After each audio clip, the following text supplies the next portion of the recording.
pendakwah fenomenal asal kota Blitar yang telah menyentuh hati banyak insan.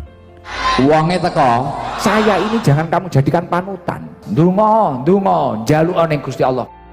Ribuan orang datang untuk bertemu sosoknya, dari kaum marginal hingga artis terkenal yang ingin membuka hati. Jadi saya melihat Gus Idam ini bisa merangkul. Kulo bangga malahan Gus kalian jenengan ya. Karena jenengan idola saya.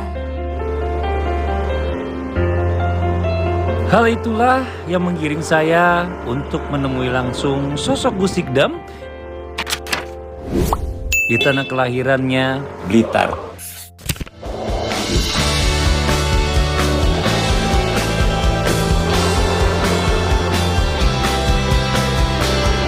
Kedatangan saya di kota ini menjadi warna baru dalam petualangan penuh inspirasi. Udah sampai di kota Blitar.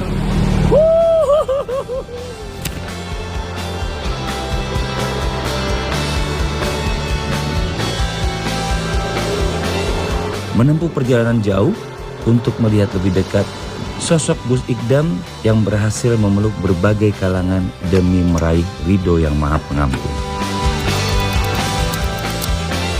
Kita akan mengunjungi titik di mana ia memulai langkah dakwahnya yang sangat ditunggu-tunggu oleh banyak orang.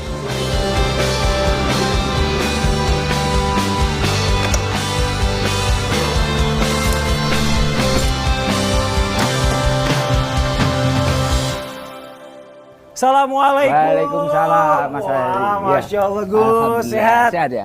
Alhamdulillah. Alhamdulillah. Ya. Siap. Wah ini kita mau ngobrol-ngobrol boleh nih ya? Siap. Monggo. Oke, kita ngobrol di belakang. Iya. Masya Allah semua teman-teman yang berbahagia hari ini. Di sebelah saya ada Gus Idam. Masya Allah Gus. Matur suwun. Terima kasih banyak udah menyiapkan waktu untuk Sama-sama. tim yang Maha Pengampun untuk bisa langsung diskusi, ngobrol dan cari ilmu nih sama Gus Idam. Mungkin bisa diajak nih buat teman-teman semua yang di rumah biar juga mereka bisa mengawali kehidupannya menjadi orang yang lebih baik. Mungkin sedikit cerita nih Gus nih, tentang awal mula masuk pondok nih Gus nih. Jadi saya dulu itu sebenarnya tidak suka. Nggak suka justru malah? Pondok itu nggak suka karena inginnya kayak Mas Fadli. Wih Masya Allah. Banyak uangnya. Ganteng banyak uangnya. Amin. Tapi karena saya itu dari kecil itu kalau di Jawa Timur itu kan biasanya kalau anak kiai atau cucu kiai biasanya dipanggil Gus. Oh gitu. Dipanggil Gus. Mungkin menurut mereka adalah suatu penghormatan lah. Penghormatan benar. Tapi saya itu dulu nggak begitu tertarik karena ya saya tahu ayah saya sendiri punya santri-santri, ya orang di pondok menurut saya agak tertekan. Oh gitu. Dan nanti kalau saya di pondok gimana kalau kehidupan saya tertekan. Oh gitu. Iya. Akhirnya ayah saya itu bilang, kamu itu dipanggil orang Gus, Abah, saya manggilnya Abah dulu. Jadi kamu itu setahun 2 tahun lah mondok biar pantas. Oh Masya Allah. Biar pantas, nanti sisanya nanti belajar di rumah nggak apa-apa.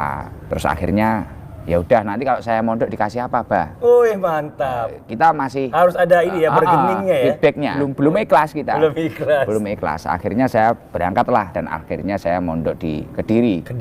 Di awal mula mondok itu di Pondok Pesantren Queen Al Falah. Setahun 2 tahun saya itu belum fokus. Jadi ngaji itu ya asal ngaji aja, asal sekolah aja. Belum ikhlas ngaji. Iya. Dan akhirnya ternyata memang hidayah itu ada, Mas Fadli. Masya Allah, benar.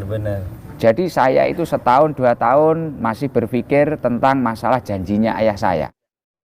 Nanti kalau kamu kuat sampai 3 tahun, tak belikan motor baru. Hadiah itu motor ya?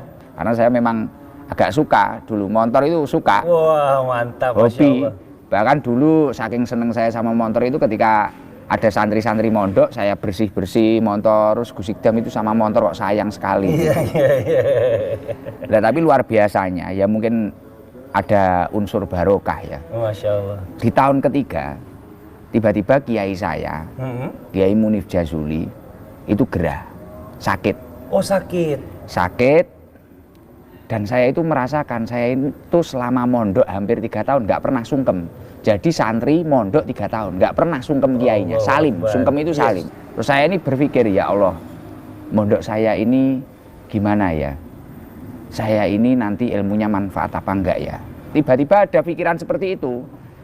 Ya apa itu mungkin barokah dari guru-guru saya yang ngajarkan ngaji atau apa ya, saya nggak tahu. Tiba-tiba Mbah Yai saya ini sedo, Ya Allah. meninggal. Saya ini tiba-tiba hati saya terenyuh. Allah. Seketika itu janji-janji yang dikatakan ayah saya, apapun itu bentuknya, saya lupa. Allah. Dan seketika itu langsung saya itu berpikir, saya ini masih bodoh.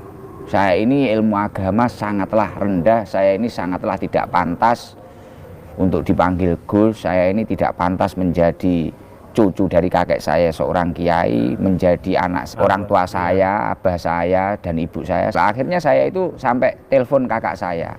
Kakak saya sampai kaget, loh kamu kok berpikir kayak gitu? Sudahlah, nanti ibu biar sowan ke putra-putranya saja.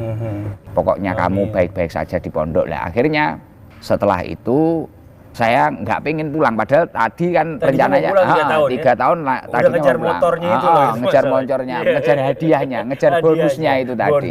Ngejar door prize-nya itu tadi. Lah ternyata berubah. Pulang dari rumah ditawari sama ibu saya, kakak kamu itu kuliah, kamu besok jadi apa? Kalau kakak kamu S1, kamu itu S apa nanti? Lah akhirnya sudahlah Bu, saya itu nggak usah kuliah, saya itu tak mondok lagi aja. Masya Allah. Akhirnya saya itu berusaha mondok nambah, jadi nggak di Queen Al-Falah, saya pindah di Induk. Masya Allah. Terus lanjut mondok sampai kapan Gus? Mohon izin kalau boleh tahu Gus. Akhirnya saya mondok di pesantren Salaf. Jadi teman-teman saya kuliah, teman-teman saya sekolah, saya itu cuma ngaji saja itu ada kurang lebih 5 tahun. Dan saya cuma diem aja karena merasa banyak dosa, sampai kurus, lebih kurus daripada sekarang. Sekarang sudah kurus, dulu lebih kurus lagi. Kayak peleburan dosa. Diem di pondok, diem, dan setiap saya dipanggil Gus, saya merasa malu. Akhirnya saya setiap pulang saya ziarah ke makamnya kakek saya, nangis di situ. Mungkin apa itu petunjuk dari Allah, hidayah itu seperti itu ya, kita nggak tahu pada waktu itu. Dan sama sekali saya tidak menagih ke orang tua saya dulu apa yang dijanjikan. Ya dari situ saya, wah itu hebatnya orang tua saya. Dulu berangkatnya saya seolah-olah kayak ditipu. Tapi setelah itu malah saya kasihan sama orang tua saya. Ya Allah, kok punya anak seperti saya. Allahu Akbar. Ya itu tadi, karena ya Allah saya ini harus tirakat kalau bahasa orang Jawa Timur ya, merubah hidup saya, karena saya itu dulu tidak ikhlas lah gitu. Jadi berusaha hafalan, berusaha ngaji sungguh-sungguh. Kurang lebih 8 tahun terus ayah saya stroke, saya pulang. Sempat juga ngeliat Abah di rumah sampai stroke. Gimana tuh keadaannya jadinya? Akhirnya saya terpaksa pulang, saya merawat sekitar 2 tahun sampai beliau wafat.